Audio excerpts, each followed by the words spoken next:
अस्सलाम वालेकुम जी। उम्मीद करता हूँ कि आप सब लोग खैरियत से होंगे। तो दोस्तों, आज हम बात करने जा रहे हैं कोकर स्पैनियल के बारे में। अगर आपको हमारी वीडियोस पसंद आ रही हैं तो चैनल को सब्सक्राइब करें और वीडियो को एंड तक लाजमी देखिएगा। तो चलते हैं अपनी वीडियो की जानिब।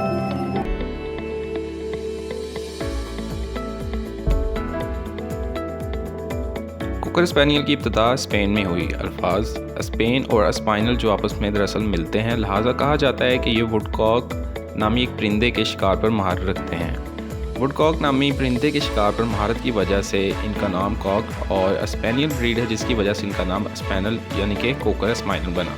राइफल यानी बंदूक की इजाज़त से पहले ही स्पाइनल परिंदों के शिकारियों के लिए मददगार रहे हैं।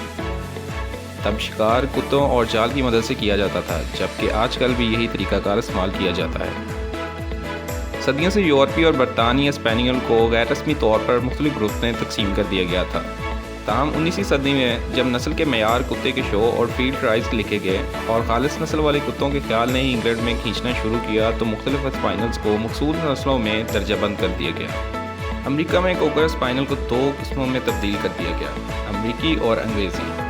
अंग्रेज़ी की खूसियत ये थी कि ये लंबे कद के थे, बड़े सर के और एक कोट था, जबकि अमेरिकन स्पाइनल्स छोटे थे। अंग्रेज़ी और कनाडा के कैनल क्लबों ने 1940 में शुरू होने वाली अलग अलग नस्लों के तौर पर मुख्तलिफ किस्म का अंदराज किया, और AKC यानी कि अमेरिकन कैनल क्लब ने 1946 में इसकी पैरवी की। इसके साथ साथ आपको बताते चलें कि ब्रोकी नामी एक काले कोकर ने 1940 और 41 में 2 बार वेस्टमिनिस्टर के बेहतरीन खेल में जीत कर नस्ल को मकबूल बनाने में मदद की। लेकिन कोकर को अमेरिका में 1950 में लाया गया। अंग्रेज़ी कोकर स्पाइनल ने शिकार की सकाफत को बरकरार रखा है।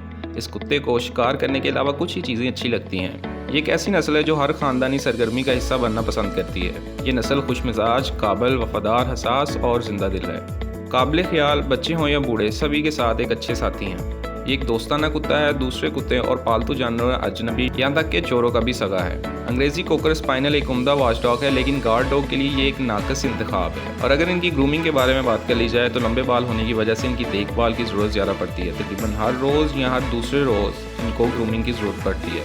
अगर इनकी हाइट के बारे में बात कर ली जाए तो इनकी हाइट 14 से लेकर 17 इंच तक होती है। और अगर इनके वज़न के बारे में बात कर ली जाए तो इनका वज़न तकरीबन 18 किलो से 30 किलो तक हो सकता है। पाकिस्तान में इनकी कीमत की बात कर ली जाए तो आपको 30 से लेकर 2 लाख की कीमत तक मिल सकता है, क्योंकि इनमें कुछ शो क्लास ब्रीड्स भी हो सकती हैं। इंग्लिश कोकर स्पैनियल की एवरेज जो लाइफ स्पैन है वो तकरीबन 11 से 12 साल के दरमियान है। 2004 में यूके कैनल क्लब सबसे ज़्यादा मौत की वजह 30% कैंसर थी, 17% हार्ट अटैक और 9% दूसरी बीमारियाँ थी। अगर इसके कोड कलर के बारे में बात कर ली जाए तो ये मुख्तलिफ कोड कलर्स में आता है, जैसे कि black and tan, liver Ron, dark blue Ron और ब्लैक एंड वाइट। अगर आपको हमारी वीडियोस पसंद आ रही हैं तो आप हमारे चैनल को सब्सक्राइब कर सकते हैं और मज़ीद फीडबैक देख सकते हैं। शुक्रिया।